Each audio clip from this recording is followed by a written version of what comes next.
Hi అండి, welcome to my channel. అందరూ ఎలా ఉన్నారండి? బాగున్నారా? నేను మొన్న వినాయక చవితి జరిగింది కదండి, ఆ టైంలో పూజ చేసుకునేటప్పుడు వీడియో తీశాను. అది ఎడిట్ చేసి పెట్టడానికి నాకు పిల్లలతో కొంచెం కుదరక కొంచెం లేట్గా పెడుతున్నానండి, ఏమనుకోవద్దు. ఆ రోజు మేము విఘ్నేశ్వరుడిని పెట్టే పీట నీట్గా కడిగేసి తడిగా ఉన్నప్పుడే దానికి పసుపు రాసి కుంకుమ బొట్టు పెట్టి వరిపిండితో ముగ్గులు వేసి పీటను ఇలా పెట్టి దాని మీద విఘ్నేశ్వరుడు, లక్ష్మీదేవి, సరస్వతీదేవి కలిసిన ఫోటో పెట్టామండి. సింగిల్గా ఉంది కూడా ఉంది, కానీ ఇలా పెట్టాము బాగుంటుందని. తర్వాత మా దగ్గర మా పెరట్లో ఉన్న ఆకులు పువ్వులతో ఇలా అలంకరించామండి దేవుణ్ణి. పాలవెల్ల అయితే కట్టలేదు, ఫ్రూట్స్ దేవుడి దగ్గర పెట్టి దండం పెట్టుకున్నామండి. ఈ వినాయక చవితికి విగ్రహాన్ని మేము బయట కొనలేదండి, జిగురుమట్టి తెచ్చి మేమే ఇంట్లో తయారు చేశాను. ఫస్ట్ టైం చేయడం బాగా వచ్చింది. మా పిల్లలిద్దరూ పట్టుకున్నారు, చూసారు కదా, ఇదేనండి విగ్రహం, బాగా వచ్చింది. ఇంకో చిన్న విగ్రహం కూడా ఉంది, మా బాబు చెల్లి వాళ్ళు కలిసి చేశారు ఒక చిన్న విగ్రహం, అది కూడా చూపిస్తాను. మా బాబు, పాప, మా అమ్మగారు తీసుకొచ్చి విగ్రహాన్ని దేవుడి దగ్గర పెడుతున్నారండి. ఇదిగోండి, వీడియోలో చూడండి, మీకు క్లియర్గా అర్థమవుతుంది. ఇదిగోనండి, పీట మీద విగ్రహాన్ని పెడుతున్నారు. ఇదేనండి మేము జిగురుమడితో చేసిన విగ్రహం, బాగా వచ్చింది కదా. ఇంకో చిన్న విగ్రహం అని చెప్పాను కదా, మా బాబు చెల్లి కలిసింది, ఇదిగోండి, వాళ్ళిద్దరు కలిసి చేశారు. ఇది కూడా బాగుందండి.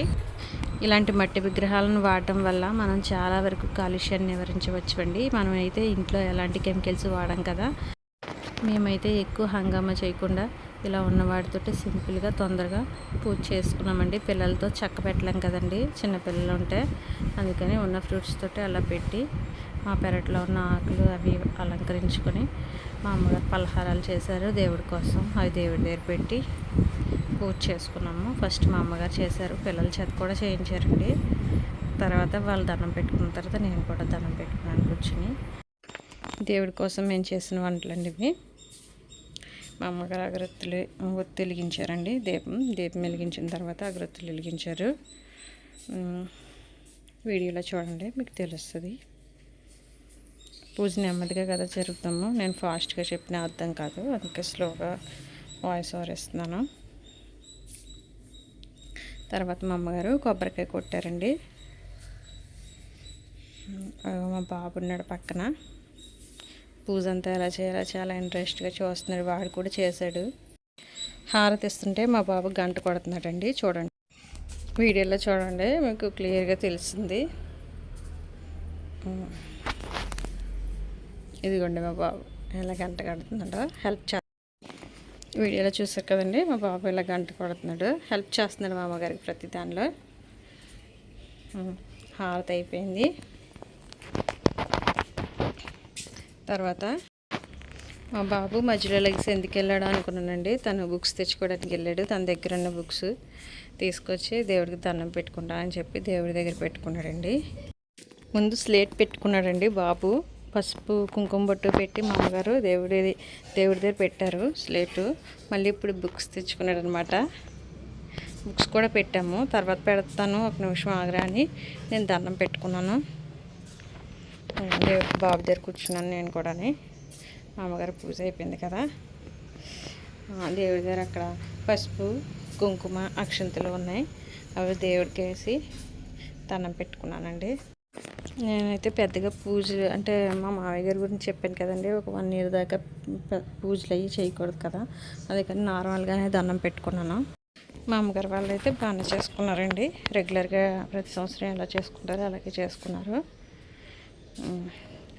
పిల్లలు ఇక్కడ ఉన్నారు కదా, పిల్లల చేత మామూలుగా చేయించారండి. మా అమ్మగారు హారతి ఇవ్వమా, హారతి ఇవ్వచ్చు పర్లేదు అంటే నేను హారతి ఇచ్చాను. మా అమ్మగారు గంట కొడుతున్నారండి. వీడియోలో చూడండి, మీకు అర్థమవుతుంది. మేమైతే ఇలా సింపుల్గా పూజ చేసుకున్నామండి. మీరు ఎలా చేసుకున్నారో నాకు కామెంట్ చేయండి. చాలా రోజులు అవుతుంది, లేట్ అయిపోయింది ఏమనుకోకండి, నాకు పిల్లలతో కొంచెం అవ్వట్లేదండి, చిన్నపిల్లలు కదా, అందుకే టైం పట్టిద్ది. మా అమ్మగారు అక్షంతలు వేస్తున్నారు నాకు, బాబుకి, తనకు దగ్గరలో ఎవరున్నారు వాళ్ళందరికీ అక్షంతలు వేశారు మా అమ్మగారు.